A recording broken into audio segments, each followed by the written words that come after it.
การสมัครกดลิงก์เข้าไปเลยเนาะ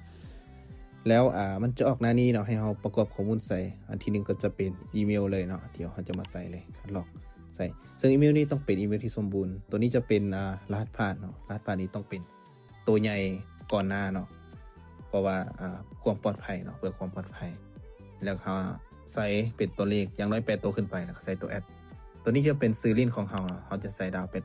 88ซื้อลิ้นนี้ซื้อแนวใดก็ได้เนาะที่ว่าซื้อที่เรายังบ่เคยตั้ง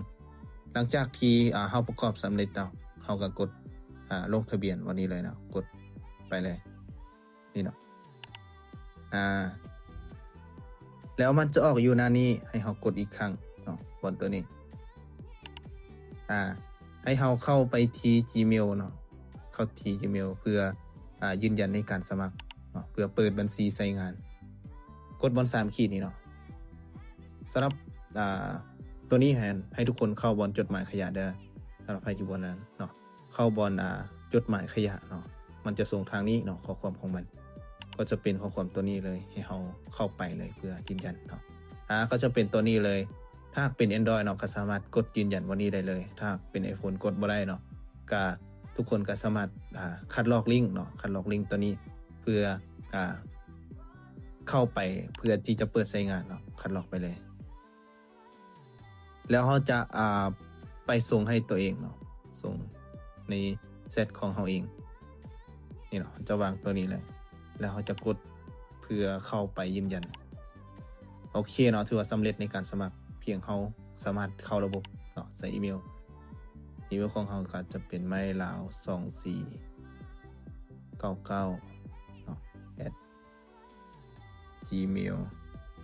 ในการสมัครค่อนข้างที่จะง่ายเลยเนาะในการสมัครของบิตาเนกเนาะตัวนี้จะเป็นรหัสผ่านสำหรับใครที่ย่านลืมเนาะก็สามารถใส่รหัสผ่านแล้วก็แคปไว้เนาะเพื่อลืมหรือว่าบ่จื้อรหัสเนาะเดี๋ยวจะใส่รหัสเข้าระบบหลังจากที่ใส่แล้วเข้าเลยเนี่ยโอเคเนาะสำเร็จในการสมัครเนาะซึ่งในการสมัครก็มีเพียงเท่านี้เนาะสำหรับใครที่บ่เข้าใจเนาะก็สามารถเข้ามาปรึกษาตัวนี้จะเป็นซื้อลิงก์ของเขาและสำหรับใครที่ต้องการเปลี่ยนภาษาเข้าบนตั้งค่านี้ได้นี่เนาะก็จะเป็นวันนี้เลยมีหลายภาษาให้เลือกเนาะเพราะว่าจะเป็น